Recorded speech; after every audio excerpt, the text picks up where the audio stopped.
আচ্ছা বলেন তো, আবার নতুনভাবে জীবন শুরু করা সম্ভব কিনা?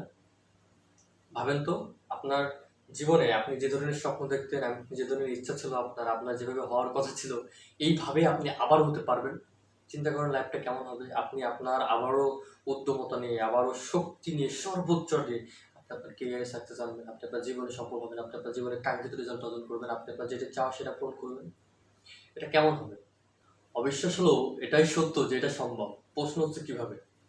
ব্রেনটাকে নতুনভাবে প্রোগ্রামিং করতে হবে সেইভাবে। কিভাবে প্রোগ্রামিং করতে হবে দেখেন, এটা হচ্ছে আমাদের ব্রেন। আমি আগেই বলছি, এই যে এটা হচ্ছে কনসিয়াস পার্ট, এটা সাবকনসিয়াস পার্ট। সাবকনসিয়াস আর কনসিয়াস পার্থক্য কি? সহজ সমাধান। সেটা কি? এই যে কনসিয়াস পার্ট, এটাকে বলা হয় ক্যামেরার লেন্স।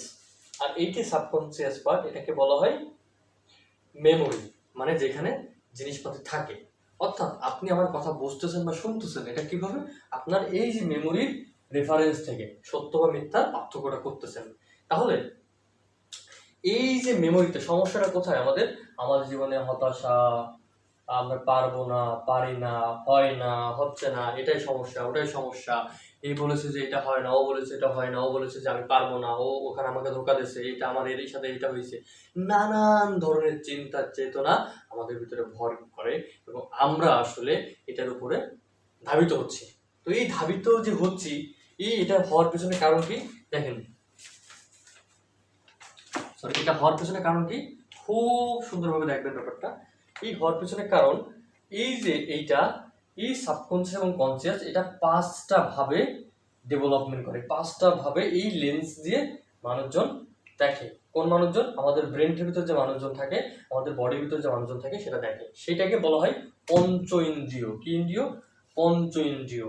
যেমন চোখ, কান, নাক, জিহ্বা, স্বাদ, টেস্ট, তাই না? এই যে, এবং স্মেল, স্মেল, এবং এটাকে বলা হয় ত্বক। ঠিক আছে? এরকম পাঁচটা ইন্দ্রিয়র মাধ্যমে আমরা কি করি? পাঁচটা, এই যে এটা মনে করেন ইন্দ্রিয়, এখান থেকে এখানে যাই, যাওয়ার পরে এইখান থেকে কোথায় ট্রান্সফার হয়? এখান থেকে এখানে ট্রান্সফার হয় কিভাবে? কয়েকটা ওয়েতে এটা ট্রান্সফার হয়। আমরা সেই ওয়েটা আজকে ইমপ্লিমেন্ট করব এবং সেটা দেখবো। আশা করা যায় যে আপনার জন্য অনেক উপকৃত হবেন। এবং এই ভিডিওটা যদি আপনার কাছের কোনো মানুষ সমস্যায় থাকে, যে আর ডেভেলপমেন্ট করতেছে না, লাইফ নিয়ে অনেক বেশি হতাশ হয়ে গেছে, ডিপ্রেস হয়ে গেছে, তাকে অন্তত অনুরোধ থাকবে যে শেয়ার করে তাকে একটু হেল্প করেন। তো চলেন আমরা কিভাবে এই যে নেগেটিভিটি, কিভাবে সাকসেস হওয়া যায়, কিভাবে ব্যর্থ হওয়া যায় সেটা দেখি। মানুষ কিভাবে সফল হয়, কিভাবে ব্যর্থ হয়। আপনি কিভাবে কোনটা বিশ্বাস করেন, কোনটা পারবেন, কোনটা পারবেন না। আপনি কোনটা বিশ্বাস করেন, কোনটা হয়, কোনটা হয় না। আপনি কোনটা বিশ্বাস করেন, কোনটা সত্য এবং কোনটা সত্য না। তার পার্থক্যটা কোথায়? এই যে পঞ্চ ইন্দ্রিয়, এখান থেকে যাচ্ছে কোথায়? এই যে কনসিয়াস মাইন্ড, এই কনসিয়াস মাইন্ড থেকে ট্রান্সফার হচ্ছে কোথায়? সাবকনসিয়াসে ট্রান্সফার হচ্ছে কয়টায়? চারটা। চারটা মাধ্যমে আমরা নতুনভাবে আবারও ওই ট্রান্সফারটা চেঞ্জ করতে পারবো। এই চারটা মাধ্যমে প্রথমটা হচ্ছে থিঙ্ক। থিঙ্ক চেঞ্জ করতে হবে। তাহলে থিঙ্ক চেঞ্জ করতে গেলে কি করতে হবে? এটা নিয়ে আমরা ডিপলি আলোচনা করব। তবে আমরা এই বিষয়টা বলতেছি, থিঙ্ক চেঞ্জ করার পরে কি করতে হবে আমাদের? আমাদের প্রথম অবস্থায় চিন্তা চেঞ্জ করতে হবে। যেমন আমি পারবো না, আমার দ্বারা হয় না, আমি আর পারতেছি না, এটা হচ্ছে না, তখন আপনি কি করতে হবে? আমার দ্বারা হয়, আমি পারবো, আমি আর পারবো, আমি অনেকবার চেষ্টা করেছি আর হচ্ছে না, আমি যতবার চেষ্টা করেছি কোথাও ল্যাগ আছে, আমি বের করে দেখবো। এটা কি? এটা অ্যাফার্মেশন, পজিটিভ অ্যাফার্মেশন। তাহলে কি? এই পজিটিভ থিঙ্ক আমাদের ব্রেনটা ইন করতে হবে, ইনপুট করতে হবে। যেমন আপনি যদি কোনো একটা প্রিন্টারে প্রিন্ট দেন, কি দেন? বলেন বলেন বলেন আমার সাথে, প্রিন্ট দেন। তাহলে কি? কি প্রিন্ট দেন? আপনি মনে করেন যে প্রিন্ট দিচ্ছেন যে বলো, তাহলে কি কখনো লিজেন্ড বের হবে? আপনি প্রিন্ট দিচ্ছেন আগাছা লেখা, আপনি কখনো বেদানা আশা করতে পারেন প্রিন্ট থেকে বেরোবে? বেরোবে না। তাহলে ইনপুটে কি দিতে হবে? থিঙ্কে, আপনি যা হতে চান, যা করতে চান, যেভাবে লাইফ কাটাতে চান, এই থিঙ্কে ওটা বোঝাতে হবে, দিতে হবে। কেন বোঝাতে হবে, কেন দিতে হবে? কারণ আমাদের ব্রেন সত্য এবং মিথ্যার পার্থক্যটা বোঝে না। আচ্ছা আসেন, থিঙ্ক পরিবর্তন করার পরে দ্বিতীয় নম্বর, ভিডিওটা লং হয়ে যাবে, আমরা শর্ট শর্ট ভিডিও করি। হ্যাবিট চেঞ্জ করতে হবে। কি চেঞ্জ করতে হবে বলেন, কথা বলেন। হ্যাবিট চেঞ্জ করতে হবে। থিঙ্কের পরে হ্যাবিট। এবং এই হ্যাবিটটা হয় কিভাবে? এই থিঙ্কটা যখন বারবার আপনি প্র্যাকটিস করবেন তখন কি হবে? হ্যাবিট। তাহলে হ্যাবিট চেঞ্জ করে কি করতে হবে?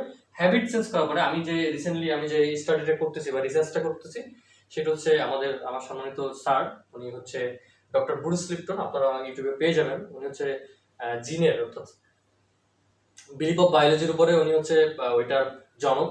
সো উনি আসলে যেটা বলছেন আর কি, সব কিছুর মূল কেন্দ্রবিন্দু যদি আমি 70% দিই, সরি 30% দিই, তাহলে 70% হচ্ছে পরিবেশ বা ইনভায়রনমেন্ট। এই পরিবেশ খুব গুরুত্বপূর্ণ। আপনি কার সাথে চলতেছেন, কি কথা বলতেছেন, কি খাচ্ছেন, কি করতেছেন, পরিবেশ। বলে না যে আপনি যার সাথে আজকে চলতেছেন আপনি জান্নাতে তার, বা আপনি পরকালে তার সাথে আপনি কিয়ামতের দিন বিচারের দিন কি একসাথে উঠবেন, তাই না? এরকম এই যে আপনার হাদিসটা আছে, আমার এক্স্যাক্টলি মনে নাই। সো এই পরিবেশ, ইনভায়রনমেন্ট খুব গুরুত্বপূর্ণ। ইনভায়রনমেন্ট আমাদের বডিতে কোষ তৈরি করে। এই যে আমাদের পুরো বডি, এই পুরো বডি কিন্তু এভাবে না। আপনার নাম যদি প্রশ্ন করি, আপনার নাম যা, দেখেন জিজ্ঞেস করে দেখেন আপনি কোনটা, আপনি কি হাত, আপনার কি কান, আপনি কি পা, তাহলে আপনি কোনটা? সো এটা কি হচ্ছে, পরিবেশ আমাদেরকে মেক করতেছে, আমি যেটা সেটাই। পরিবেশ আমাদেরকে একটা ন্যাচারাল একটা সিস্টেমে বিল্ড করতেছে, সেটা অবশ্যই মহানবুল আলমিনের কুদরতিক একটা প্রসেস।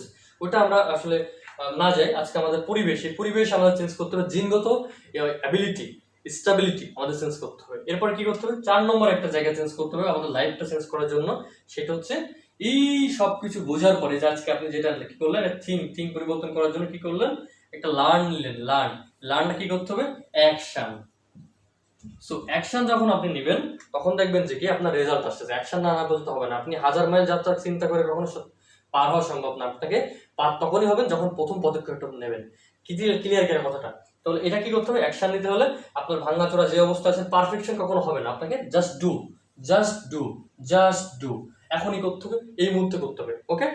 সো এটা যখন আপনি করবেন অটোমেটিকলি কিন্তু আপনার এই যে জায়গাটায়, এই হতাশার জায়গাটায়